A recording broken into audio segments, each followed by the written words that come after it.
तो 10 परड़ी अर्क की भूमिका अपने कृषि में सभी प्रकार के कीड़ों के लिए 10 परड़ी अर्क सबसे अच्छा माना जाता है। यानी कोई भी कीड़ा किसी प्रकार का हो, जब हमारा नीमास्त्र काम न करे, अग्न्यास्त्र काम न करे, ब्रह्मास्त्र जब काम न करे, उस स्थिति में हमें जो है कि 10 परड़ी अर्क को बनाना है और अपनी फसल पर उसका छिड़काव करना है।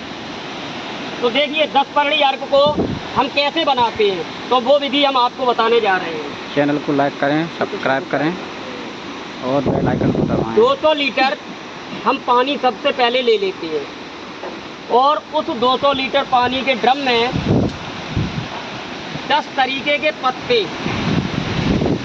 वो पत्ते कौन से होने चाहिए जिन्हें अपने पशु न खाते हों, तो वो 10 पत्ते ले लेंगे। जैसे कि नीम, अमरूद, कनेर, करंज, आपका धतूरा, अकोड़ा, शरीफा, हाँ वही अकौआ बेसरम, ये तो इस तरीके पपीता, ठीक है ना। तो जो पत्ते अपने जानवर नहीं खाते, पालतू पशु, उन पत्तों को 2-2 किलो लेना है। 2-2 किलो की मात्रा, कितनी? 2-2 किलो की मात्रा। इन सभी को या तो हम चारा काटने वाली मशीन से कुट्टी बना लें या हथिया या किसी गड़ासी से काट लें, जो छोटा छोटा हो जाए, जो कि गलने में सहायता हो। अब हम इनको 10 प्रकार के जो पत्ते लिए हैं 2-2 किलो, इनको हम 200 लीटर के ड्रम में डाल देते हैं और साथ में ही हम एक चीज़ और मिला देते हैं उसके अंदर, 5 से 10 लीटर गौमूत्र। अब इसको हमने छोड़ दिया सुबह के टाइम। अब शाम के टाइम हमने क्या किया कि अदरक आधा किलो से 1 किलो उसकी चटनी पीस ली और हल्दी पाउडर आधा किलो से 1 किलो मात्रा, जो भी उचित हो और जो मिल जाए आपको। ये दोनों चीज़ों को हमने फिर शाम के टाइम मिला दिया और मिलाने के बाद इनको भी उसी में मिक्स कर दिया डंडा से, और डंडा उसी एक दिशा में चलाना है। इसमें भी जूट के बोरे से उसको ढक दिया।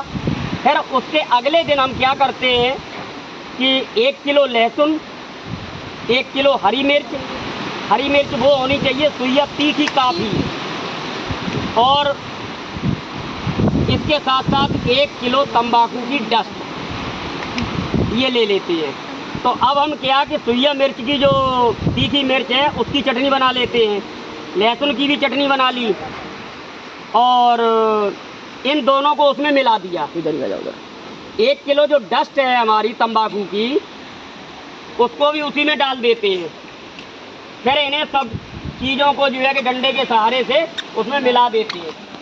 मिलाने के बाद ढक के रख दिया, तो लगभग 38 से 40 दिन बाद ये हमारा 10 परड़ी अर्क तैयार होता है। तो जिस समय ये तैयार होगा तो किण्वन क्रिया के द्वारा ये जो पत्ते या जो सामग्री हमने डाली है, ये सड़ गल के उसी में ज़्यादातर द्रव का रूप ले लेगी। थोड़ा बहुत जो कचरा बचेगा हमारा, उस कचड़े को आप कपड़े पहले चलने से छान लें, फिर कपड़े से खूब मसल के उसको छान के जितना निकल सके उतना अर्क जो है आप लोग उसमें से निकाल लें। और छान के जिस तरीके से हमने इस डब्बे में कट्टी में रख दिया है, आप ऐसे ही बोतलों में भर के रख लें, छोटे छोटे डब्बों में या बड़ी चीज़। ये तैयार करने के बाद हम 6 महीने तक इसका प्रयोग कर सकते हैं। जैसे जीवामृत का प्रयोग हम मात्र 15 दिन तक कर सकते हैं, 15 दिन के बाद हमें दोबारा उसमें डोज बढ़ाना पड़ेगा। तो इसका प्रयोग हम 6 महीने तक कर सकते हैं।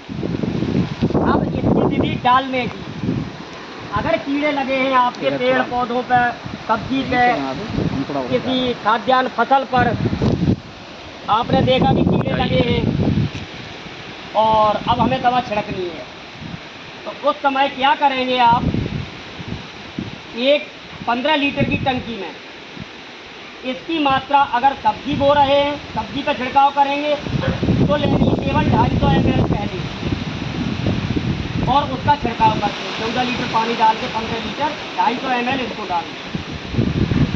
मतलब अगर ये है कि फलदार सब्जियों में डालना है तो आपको 250 ग्राम से लेके आधा लीटर तक। यदि खाद्यान्न फसलों पर गेहूँ, धान, बाजरा, मक्का इन पर अगर कीड़ा है तो उसमें आप आधा लीटर से और 1 लीटर की मात्रा को एक बार में प्रयोग करेंगे और इसे 1 सप्ताह के बाद यानी 8 से 10 दिन बाद दूसरा छिड़काव इसका कर देंगे। तो उससे क्या होगा कि जो हमारे ये इल्लियाँ होती हैं, जो कीड़े हैं, तो ये अंडे देते हैं। जैसे कि आज आपने छिड़काव मार दिया तो ये जो ऊपर हैं तो वो कीड़ों पर दवा जैसे ही पहुंची तो उन्होंने वहाँ से रेंगना शुरू कर दिया और वो पेड़ से हट गए। अब आप कहेंगे ये मरे क्यों नहीं?